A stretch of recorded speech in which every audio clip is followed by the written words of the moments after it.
Votre moteur est en train de mourir en ce moment même. Pas un jour prochain. Maintenant. Chaque fois que vous tournez la clé, le métal frotte contre le métal. Des particules microscopiques l'usent à chaque trajet. L'huile en laquelle vous avez confiance n'arrête pas cela. Elle ne fait que le ralentir. Il y a un liquide dans votre cuisine qui fait ce qu'aucune huile ne peut faire. Il adhère au métal et forme une couche permanente. Pas un simple revêtement. Une liaison moléculaire au sein même du métal.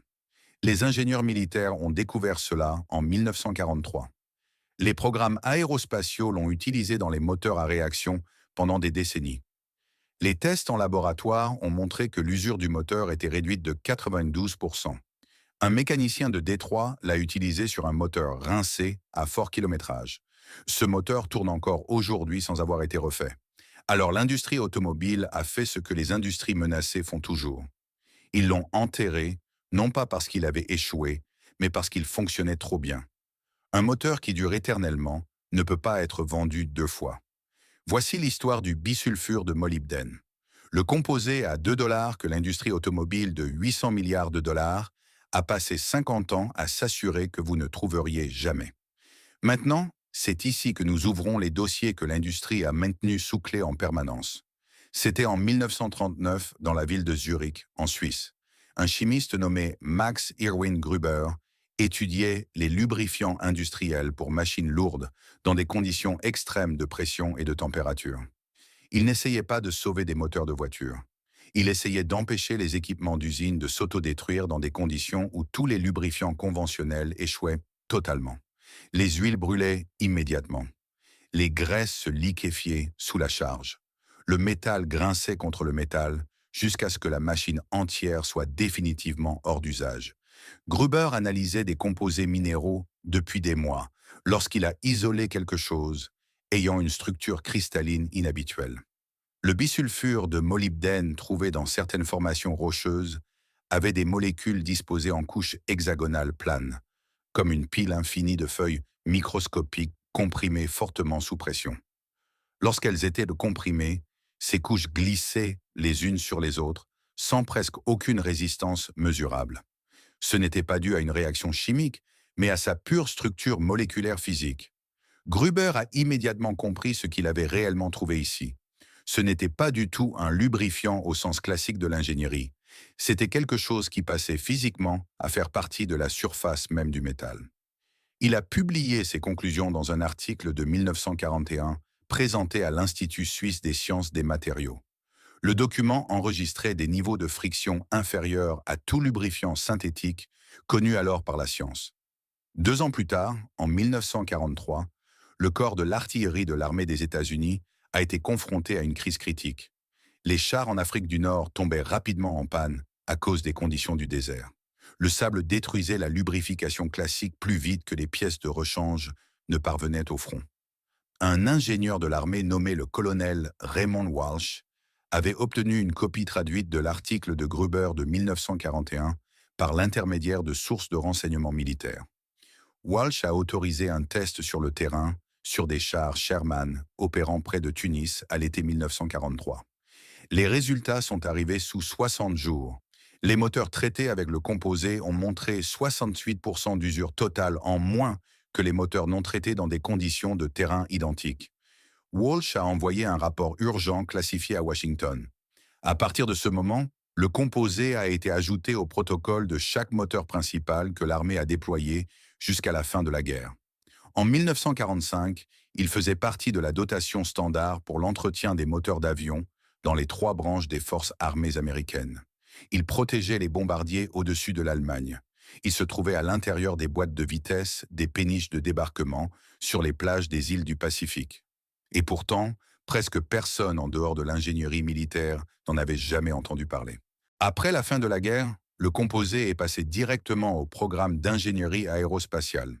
En 1957, les ingénieurs du Comité consultatif national pour l'aéronautique avaient dit besoin d'une lubrification fiable pour la toute première génération de moteurs à réaction. Les composants des moteurs à réaction fonctionnent dans des conditions où aucune huile classique ne survit. Des températures dépassant les 1000 degrés Kelvin en fonctionnement normal et des pressions qui vaporisent totalement les lubrifiants standards en quelques secondes. L'équipe d'ingénierie du centre de recherche Langley a testé un total de 17 composés différents. Le bisulfure de molybdène les a tous surpassés sans une seule exception. Leur rapport interne de 1958 documentait une réduction de 91% de l'usure de surface sur tous les composants traités par rapport aux non traités, sous des conditions simulées de haute altitude et de pression. Le composé a été intégré au système de lubrification de la capsule spatiale Mercury en 1960. Il était présent dans chaque système mécanique de chaque mission Apollo lancée avec succès. Pendant ce temps, Détroit avait un grave problème dont elle n'a jamais parlé publiquement aux propriétaires de voitures. Une voiture qui ne nécessite pas d'entretien régulier est une voiture qui ne génère absolument aucun revenu de service technique. Les vidanges d'huile, les réfections de moteur, les remplacements de transmission et de roulement, tout cela générait bien plus d'argent annuel que les ventes de voitures elles-mêmes à cette époque de l'histoire. En 1965, l'entretien automobile était devenu une industrie de 40 milliards de dollars par an rien qu'aux États-Unis. Et elle a continué de croître chaque année, et chaque dollar de cette croissance dépendait uniquement de l'usure du moteur. Voici la partie que personne dans l'industrie ne discute. En 1968, une équipe de recherche de l'Université du Michigan a réalisé une étude indépendante sur les additifs pour moteurs du marché de l'après-vente. L'étude a testé 12 composés différents. 11 étaient des produits à base de pétrole des principales marques automobiles. L'un était une suspension de bisulfure de molybdène, le même composé qui avait protégé les moteurs militaires pendant 25 ans. Les résultats ont été publiés dans le Journal of Tribology en 1969. Le composé a surpassé tous les produits pétroliers de l'étude. La friction du moteur a été réduite de 47%.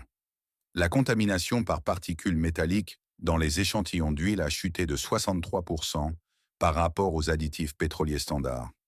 La durée de vie projetée du moteur, basée sur les données d'usure, a plus que doublé. L'étude a été revue par des pairs et les données étaient totalement solides. Et puis rien ne s'est passé au sein de l'industrie automobile. Aucune marque majeure ne l'a adopté. Aucun mécanicien ne l'a recommandé. Il n'est apparu dans aucun manuel du propriétaire d'aucun constructeur. La raison n'était pas technique. La raison était purement économique. L'industrie de l'entretien automobile aux États-Unis, en 1970, avait atteint plus de 80 milliards de dollars par an. Les chaînes de vidange d'huile se multipliaient dans toutes les villes. Les départements de service des concessionnaires généraient plus de profits que les ventes réelles de véhicules. Le modèle financier complet du secteur automobile américain dépendait du retour des clients pour des visites d'entretien périodiques. Un moteur protégé par ce composé nécessitait moins de vidange d'huile. Un moteur qui durait 300 000 miles au lieu de 100 000 retardait l'achat d'un véhicule neuf d'une décennie entière. On ne peut pas breveter un minéral naturel. On ne peut pas créer une version que les clients doivent racheter chaque année. On ne peut pas générer de revenus récurrents à partir d'un composé à 2 dollars qui fonctionne de façon permanente une fois appliqué au métal. L'industrie automobile n'a pas formellement interdit le bisulfure de molybdène. Elle s'est simplement assurée que vous n'en connaissiez jamais le nom. Elle a classé la protection du moteur comme un sujet complexe nécessitant une expertise professionnelle. Elle a créé la confusion autour des spécifications d'huile et des indices de viscosité que personne ne pouvait comprendre. Elle a formé les mécaniciens à rejeter automatiquement tous les additifs du marché de l'après-vente. Et cela a fonctionné pendant 50 ans sans interruption. Pendant 50 ans, un composé utilisé par l'armée des États-Unis, documenté par la NASA et publié dans des revues scientifiques revues par des pairs, est resté méconnu dans les catalogues de fournitures industrielles, alors que les Américains dépensaient des centaines de milliards pour remplacer des moteurs qui n'auraient pas dû l'être. Ce n'est pas une théorie, c'est une histoire documentée. Et le composé est toujours disponible aujourd'hui pour moins de 2 dollars. Voici exactement ce qu'il faut faire pour protéger votre moteur dès aujourd'hui. Allez dans n'importe quelle quincaillerie, magasin de fournitures agricoles ou commandez le composé en ligne dès maintenant. Recherchez de la poudre de bisulfure de molybdène ou un produit en suspension liquide de MOS2. Le grade alimentaire comme le grade technique conviennent parfaitement pour cette application. Pour un moteur de voiture standard, vous avez besoin d'environ 2 cuillères à soupe de poudre ou de 4 onces de liquide de suspension au total. Ajoutez-le directement à l'huile moteur par le bouchon de remplissage standard sur le dessus. Tout d'abord, laissez tourner le moteur au ralenti pendant 15 minutes pour qu'il atteigne sa température de fonctionnement complète. Cela permet au composé de commencer à adhérer à toutes les surfaces métalliques internes de tout le bloc moteur, de tous les roulements et de toute la distribution. Conduisez normalement pendant les 50 premiers miles après l'application initiale.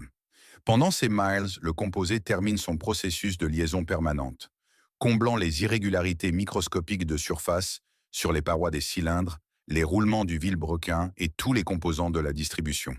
Après 50 miles, la couche protectrice complète est établie de manière permanente à l'intérieur de votre moteur. Un mécanicien du Tennessee qui a reconstruit des moteurs professionnellement pendant 30 ans a déclaré à une publication du secteur en 2012 qu'il ajoutait ce composé à chaque moteur de ses clients depuis plus d'une décennie. Il n'avait pas vu une seule défaillance de moteur sur aucun véhicule qu'il avait traité correctement. Ces mots, le seul additif que j'ai testé qui tient réellement sa promesse. Une note honnête avant de conclure. Ce composé n'est pas un miracle. Si votre moteur est déjà gravement endommagé, il ralentira la détérioration ultérieure, mais ne pourra pas réparer les dommages structurels existants. Son vrai pouvoir réside entièrement dans la prévention et l'application précoce sur des moteurs sains. Un moteur traité à temps durera simplement plus longtemps que n'importe quel moteur non traité dans des conditions identiques. Ce n'est pas une supposition. Ce sont 50 ans de données d'ingénierie documentées et de sciences revues par des pairs. Cette connaissance n'a jamais disparu. Elle n'a pas été perdue du tout. Elle figurait dans les registres militaires et les revues scientifiques tout ce temps, attendant que quelqu'un regarde au-delà du mur de 800 milliards de dollars que l'industrie a construit autour d'elle. Votre moteur s'use en ce moment même. Le composé coûte 2 dollars. La connaissance ne coûte rien. Ce qui coûte cher, c'est de ne pas savoir que cela existe. Si cette histoire a changé votre façon de voir la machine qui se trouve dans votre garage, s'il vous plaît, abonnez-vous et cliquez sur « J'aime » sur la chaîne. Nous mettons en lumière l'histoire qu'ils se sont tant efforcés d'enterrer. Protégez votre véhicule et votre avenir. La prochaine découverte sera révélée très bientôt.